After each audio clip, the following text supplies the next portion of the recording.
बाबा बागेश्वर के लिए ऐसी दीवानगी, एयरपोर्ट पर नारेबाजी, महिला भक्तों की आंखों में आंसू, रनवे पर टूटे नियम।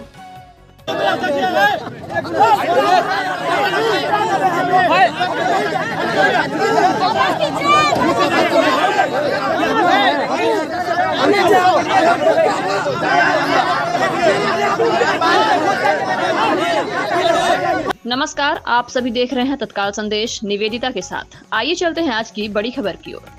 पटना में कथा करने के बाद धीरेन्द्र शास्त्री एमपी के छतरपुर स्थित बागेश्वर धाम के लिए रवाना हो गए। चार्टर्ड प्लेन में सवार होने का उनका वीडियो सामने आया है, जिसमें लोगों की भीड़ उनको रनवे पर घेरे नजर आ रही है।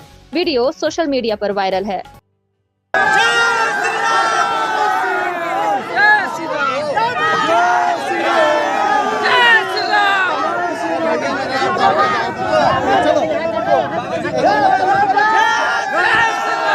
दिन तक बिहार की राजधानी पटना में हनुमान कथा का आयोजन करने के बाद बागेश्वर धाम के धीरेन्द्र शास्त्री बुधवार को पटना एयरपोर्ट से चार्टर्ड प्लेन में सवार होकर एमपी के छतरपुर के लिए रवाना हो गए। इस दौरान धीरेन्द्र शास्त्री की एक झलक पाने के लिए लोगों की भीड़ ने सारे नियम कानून ताक पर रख दिए और बाबा के प्लेन के पास पहुंच गए। कई महिलाएं एयरपोर्ट पर पहुंची और सिक्योरिटी से विनती करने लगी कि उन्हें बस एक बार बाबा के दर्शन करने दिए जाएं। भीड़ के कारण एयरपोर्ट प्रबंधन को खासी दिक्कतों का सामना करना पड़ा। बाबा के चाहने वाले नारे लगाते हुए रनवे पर पहुंच गए। ऐसे में एयरपोर्ट की सुरक्षा व्यवस्था पूरी तरह से बिगड़ी हुई नजर आई।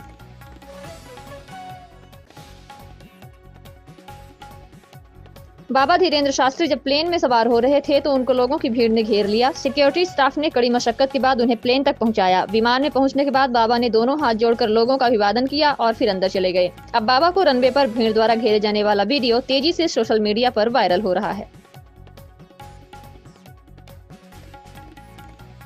मुझे बस देखना है उनको, रोते हुए बोली युवती। एयरपोर्ट के बाहर कई लोग बाबा की एक झलक पाने के लिए मौजूद थे। उन्हीं में शामिल एक युवती रुचि एयरपोर्ट में अंदर जाने के लिए सिक्योरिटी से विनती करती नजर आई। आंखों में आंसू ले युवती कहती नजर आई कि वह एक स्टोर में काम करती है। उसने कथा के दौरान बाबा से मिलने की बहुत कोशिश की, लेकिन मिल नहीं सकी।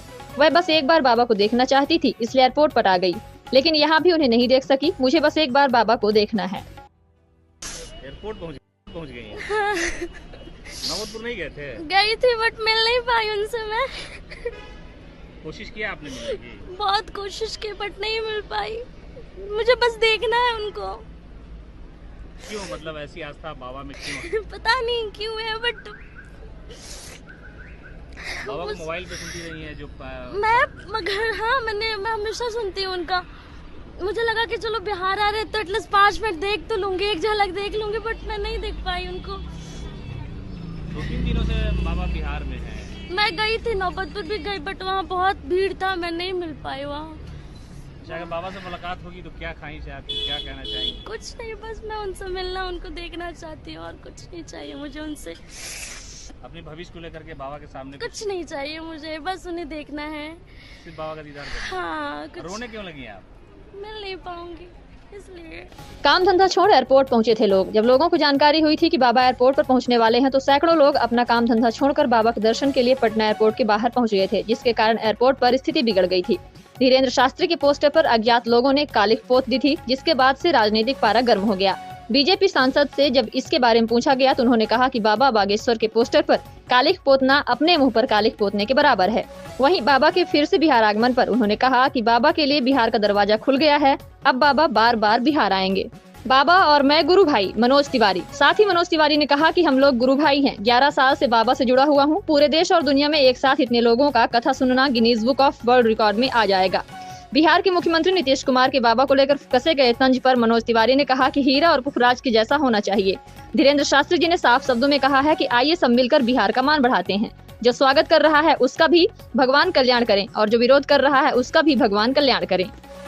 मनोज तिवारी ने अपने बयान में यह भी कहा कि बिहार की संस्कृति, परंपरा, संस्कृति, वैभव को कोई व्यक्ति अगर हनुमान जी की कथा के माध्यम से याद करवा रहा है, भगवान कृष्ण के प्रेम की बात हो रही है, ऐसे में कुछ लोगों ने जो विरोध करने की बात कही थी, बिहार की जनता ने उन लोगों को ऐसा जोरदार थप्पड़ लगाया है कि उसका दृश्य हम सभी देख सकते हैं। मैं सभी से प्रार्थना करता हूं कि संस्कृतियों का सम्मान करें, अपमान नहीं। सभी का धर्म एक समान है, सभी को अपने धर्म का प्रचार प्रसार करने का हक है।